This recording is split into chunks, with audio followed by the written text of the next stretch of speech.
car with the green trim. Those are probably going to be the men to watch for at the very head of the building. Coming to the back of the field is going to be the number 1 car of Andy Smith. Smith in the Honda Super Tourer lookalike. It's in traditional Honda colours, so the white car and then the red flame.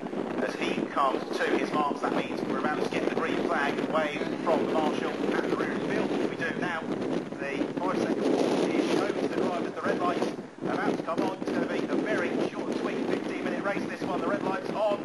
Out they go. It's a brilliant start for pole position from Birkinshaw. Some of the way is Mark Cheese, but actually moving into the head of the field is Richard Bowden. Up 9 repairing cars. Towards Richards for the first time. But it is Bowden who's got the advantage. Michael Clark has come through in 2nd place, then it's Cheese in 3rd, with Birkinshaw dropping down into 4th position. Has made a very good run off the line. He then just seemed to maybe start his wheels a little bit, shifting from 1st to 2nd, and that's cost him a fair amount of momentum as the field streamed through Montreal for the first time. No casualties along the way, and then out of a hairpin on towards Palmer. They're certainly finding there's maybe not quite as much grip as they'd like to be.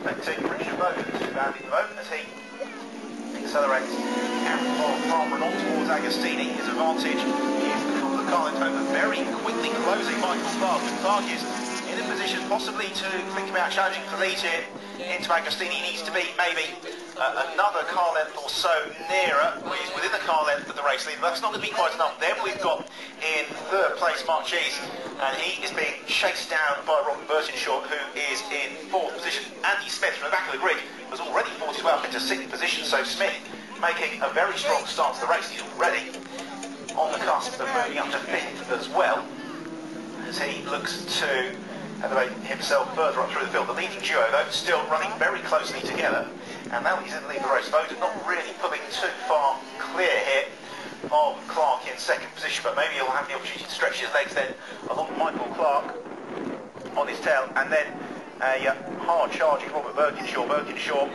having made that full start, really getting the hammer down now. He's already put a lot of tail up to himself and the 4th place car, and then lights ablaze 5th and 6th, with Andy Smith still in 6th position at the back of the pack, which is all running really quite closely together at the end of this first lap.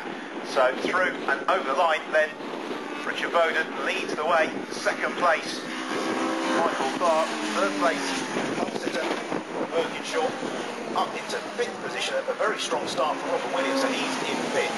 Andy Smith chasing him down in 6th position.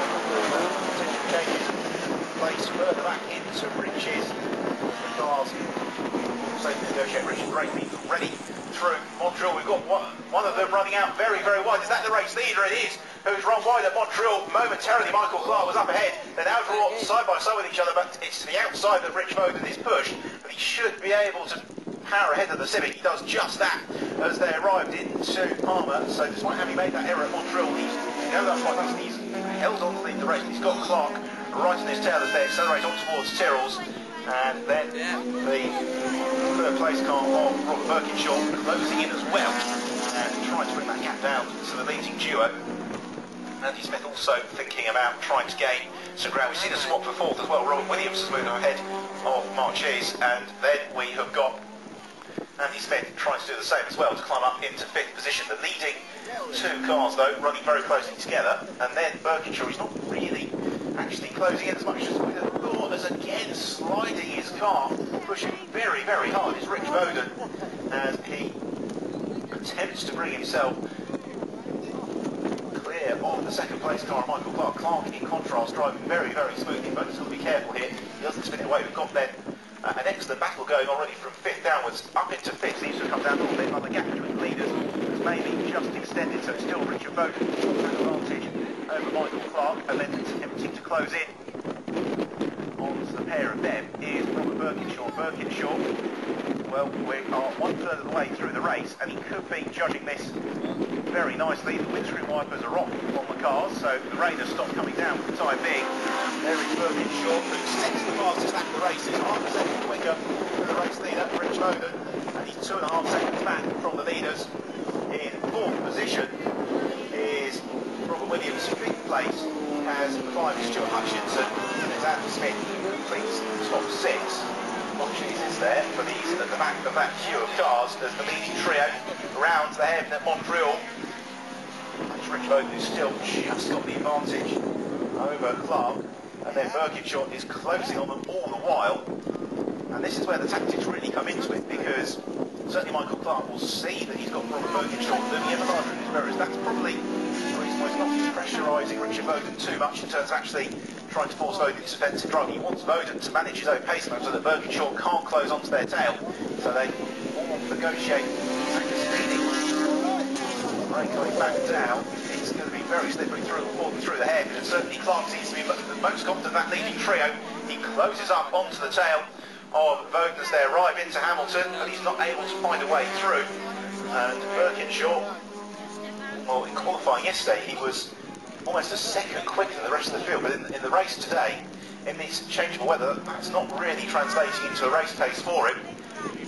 At the same time, he's got still over half the race to go, but he doesn't need to force the issue too early. We'll be hoping that Bowden and Clark fight amongst each other as we go side by side, a little bit lower down the pack through Hamilton. They all successfully negotiate Hamilton and Oggies, but we're seeing a couple of the drivers sliding through Oggies on the slightly slippery surface. Well, if it's damp like this for the truck last chance race, that will be very, very spectacular. As the leading trio close up on each other, and Birkinshaw's had a super run as they arrive and tiptoe through the right hand, and they want to be careful not to run out of road on the exit, which they all manage in avoiding. So into the braking zone at Murray's.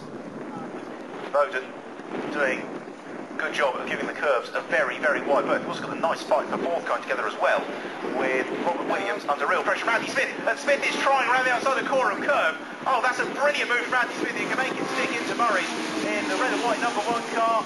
He's got the inside line, through he goes. That was absolutely brilliant from Randy Smith, because there really isn't a lot of grip there at Corham in this wet weather on a slippery track. So he climbs up into fourth position. For how long? Probably only a matter of moments, because immediately looking to power back past him.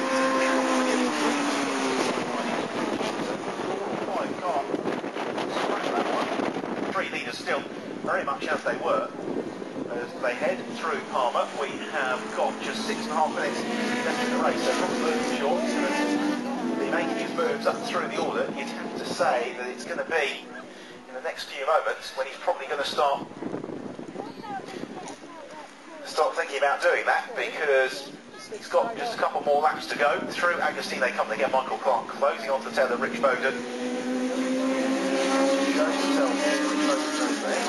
Certainly Bowden cannot afford to make an error here, and this is really very difficult for the race leader, because when you've got a car right in your tail like that, you've got to have absolute concentration. You can't afford the slightest slip. And Bowden, though, a little bit wider. Oggie, he's only going to make friends with the apex there, so he's got to get a super run out of Williams onto the Bentley straight to avoid challenge from Michael Clark, who gets within a car length of him. Here they come onto the Bentley straight, but Bowden able to plant his right foot, extends his advantage slightly at the head of the field. It's still only 1.5 car lengths, and now the braking zone for Brundle Nelson is going to be absolutely critical. And the track conditions changing with each and every lap, the wind whipping up. Oh, and sideways and spinning goes the race leader, Richard Bowden. Well, we thought that may have been a risk. And Bowden spins away to lead the race, so it's now Michael Clark who takes his turn at the head of the field. He's got Robert Birkinshaw up behind him. And this is the risk of all of these drivers, is that it is very, very slippery now for them.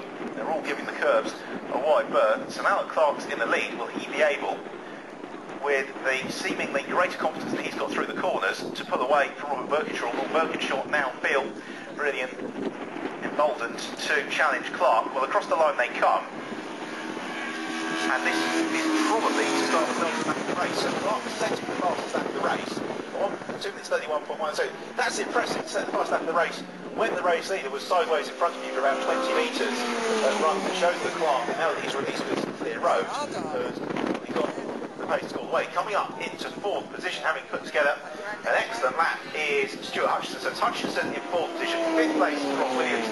Sixth place is Andy Smith, where he seems to be destined to finish. And then Stuart King in seventh position. Eighth place is Richard Chilton. That group of cars still running fairly closely together. And then Phil Marchese in ninth, completing the top 10 is the 31 car of Phil Wright. And now that Clark is in the lead, he is moving away here from Bergenshaw. That gap has gone out substantially over the course of this lap as they round the head to Agostini and accelerate on towards Hamilton. The gap from first to second goes out to about 10 or so car lengths. Richard Bowden is very solid in third position, provided he doesn't have any more dramas. He should finish on the podium. Of course, they do have the second race to come later on today, so there's not an awful lot to be gained by pushing too hard in this one. And on to the Bentley straight for the ultimate time then comes the race leader, Michael Clark, in fourth position. Now that he is through, he's romping away Stuart Hutchinson. It's a stretch of the circuit, but it's still Michael Clark who leads the way as he exits Murray's and accelerates through to start what will be the final lap of the race. And this is looking fairly comfortable for Clark. Over the line he comes now and into the final lap. He sets the fastest lap of the race as well at 2 minutes 27.3. It was 2 minutes 28.2 for Birkinshaw. And then Rich Bowden also does his best lap of the race at 2 minutes 27.4. Shows how much they were slowing each other up in the early stages. And looking for the move up the inside into Murray's is Andy Smith, trying to pick his way past Stuart King. Not sure he's going to be entirely successful in that. They come through. No, he's not. And in fact, Smith is possibly going to lose out as well here to Richard Chilton, who is following through in King's Wheel Track just years. So Andy Smith finds himself shuffled to the back of that pack once more as Clark, the race leader, heads towards Agostini. He's about 2/3 of the way from taking the checker flag for the first victory today in the VTEC Challenge Series. Out of Agostini he comes, although he's still got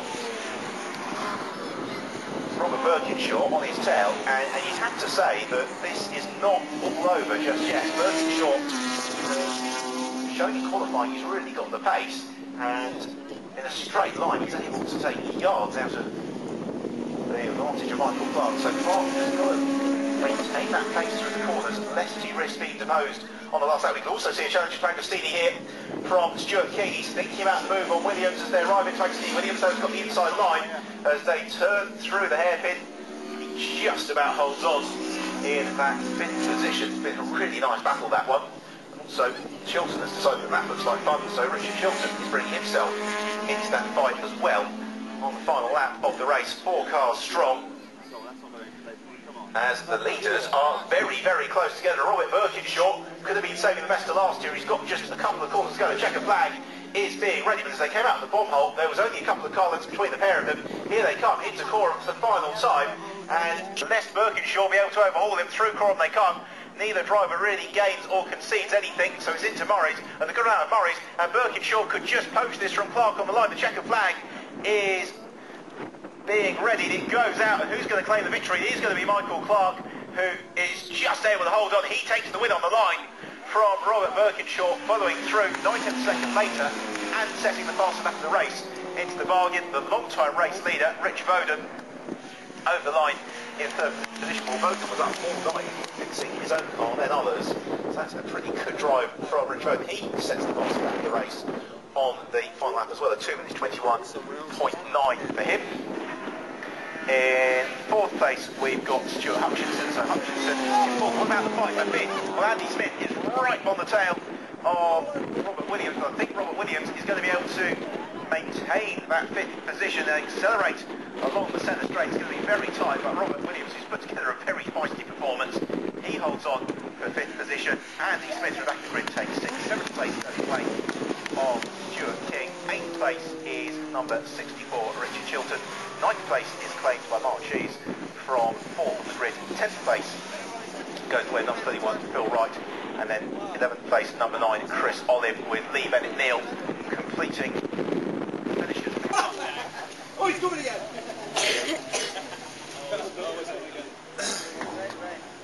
Whoa! Good going, Andy. I tried. Good going, mate. Oh!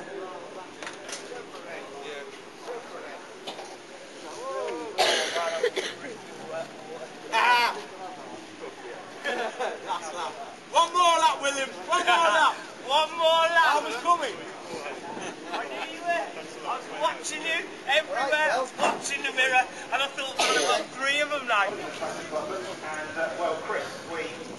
we had a fairly truncated race where the left side of the road was better, but it was not sharp.